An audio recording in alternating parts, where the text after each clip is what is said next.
When I started writing BS and Beauty, one of the things that I had to decide is who was going to tell the story. Was it going to be a narrator, or who's going to be? And I wrote 3 chapters with her voice, and it came out so easy that I said, that's it. It's got to be her. She's the one who's gonna tell us the story.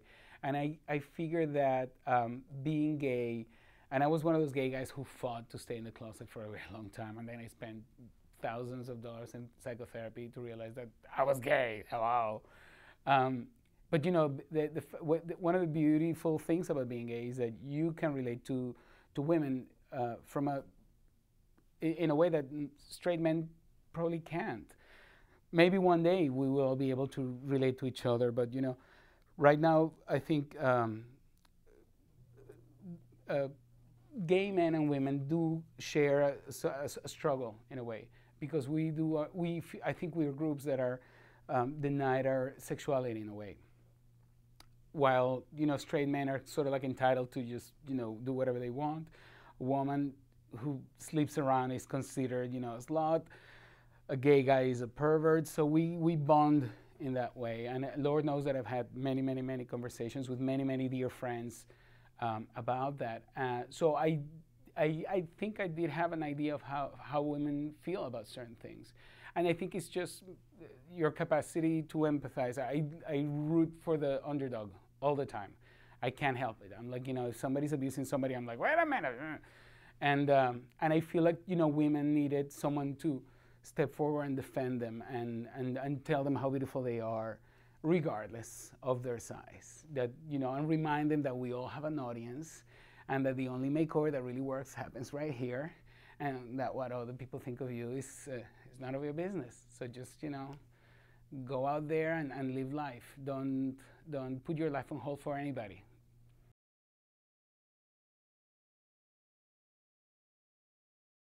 I have a lot of beautiful overweight friends, and I think they, B is a little bit of a composite of all of them. There are actresses that I love and worship, like Cameron Manheim and Kathy Bates, Lupe Ontiveros, who are not your standard beauty, but I think they're gorgeous, and I always want them to be the star of the movie. And nobody makes the movie. I mean, when Kathy Bates was the star of the movie, she was like breaking somebody's leg. It's not fair. So so I wanted to write a story so that girl who's always in the background, now she was the star of the movie. I wanted that girl to be the object of desire.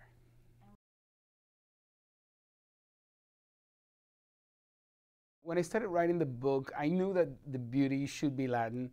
I'm kind of like weird because I was born in Spain, but I was raised in Venezuela, so I feel more Venezuelan than anything else. And then I moved to New York. But throughout my life, I've always had wonderful Cuban friends, and I'm fascinated by the drama of Cubans, especially outside of Cuba, because these people really feel like they navigate these 2 waters of, they have these memories of the land they've never been to, in some cases. So I like that conflict for her. She's trying to find the missing piece of her persona, and in this case, her Cuban piece is somewhere in the ocean, and it's very hard for her to find it. Therefore, she has to keep guessing, what am I missing? What am I missing? And one of the things that she's missing is that childhood that she didn't have growing up in Cuba. I used to watch talk shows all the time, and the Sally Jesse Raphael, and when what's his name was still on television. What was his name? Anyway, the Oprah before Oprah became Oprah, all that stuff, and I'm kind of like fascinated by how, like right now, if you're watching me talk about the book, you might end up with a perception, because we're not in person talking about it, because there's, it's edited, because you don't get to see the full person unless you are with that person, and you see them talking and interacting. So what I was trying to do with B is to give her enough space for her to show her true colors in different situations. So at the beginning you say, yeah, I'm not sure if I like her. But then little by little, you start identifying with her. And again, going back to the talk shows, when you were watching a show about fetishists, there you go, which is something that I talk about in the book. If you only heard that person talking for 5 minutes, or well, for 5 seconds, we're talking television, you wouldn't really get a whole picture of who that person was. But then if you spend some time with them, then you would say, oh, look. And there was one particular show I watched where this woman, people started like booing her. I can't remember if she was sleeping with her daughter's like boyfriend or something like that. But I said, isn't it sad that we don't give people time to explain themselves? And what I guess what I ended up doing is just giving B the chance to show who she was, and then let the reader decide if they like her or not. It's a good thing they like her.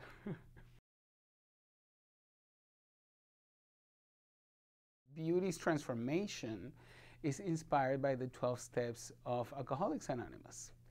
The whole 12-step philosophy is very present in the book. And actually, what other people think of you is none of your business is one of those slogans that you throw around when you're in a meeting. And it's a saving grace, I think. I remember, actually, I can tell you right now when was the first time I heard that line. And at the time, I was writing a play, and I was going to have a reading, and I was freaking out. And a friend of mine from program, I don't go to Alcoholics Anonymous, I go to another one, which is even more fun than Alcoholics Anonymous. And this friend of mine looked at me, and I was literally in panic. And she said, dude, what other people think of you is none of your business. And I said, wow, if I keep trying to control how other people perceive me, I'm just going to go crazy. And as an artist, or as a cook, or as anything that you do in your life, I mean, you just do the best that you can. And if people like you or they don't like you, it's their problem. So that's what I was trying to do with, that was my advice. I think that's actually one of the best advices that B gets in the whole book. What other people think of you is none of your business, because it is not.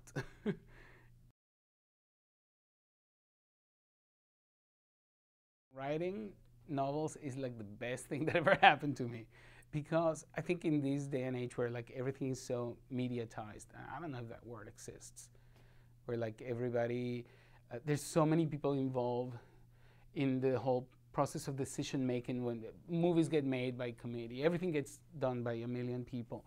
And I think writing the book was the first time that I felt like it was kind of like between me and the page, and actually it was me, the page, and my fantastic, fabulous editor, who came in saying like, hey, what do you think of this and what do you think of that? And working in television, there's so many people coming in to say, make it blue, make it purple, make it red, that at the end you don't please yourself, and you wonder if you're not pleasing the audience either. So I love writing, print, or in this case, novels, because that truly is yourself and the reader, and there's as little intervention from other parties as possible. I just want a better world, believe it or not. I know it's so lame, but I think that we're really living in difficult times. I mean, the poles are melting, and there's so many unhappy people in the world. Rich people are unhappy, poor people are unhappy, everyone's unhappy. We're all trying to figure out what to do with our lives. There's so many things that we thought would make us happy that are not making us happy, that I'm inspired. If I could use any talent that I have in coming up with a solution or with a suggestion for people to say, hey, try that. Oh, you hate to make money and then not have time to spend it. Why don't you make less money and get more time to enjoy it? Oh, you keep sleeping with one woman after another, and you're not happy. Well, why don't you just choose one and stick to that? If I can come up with any type of idea or formula to help people be happier or look at life from a different perspective, that I can die like tomorrow, tonight, in 5 minutes, I'm done.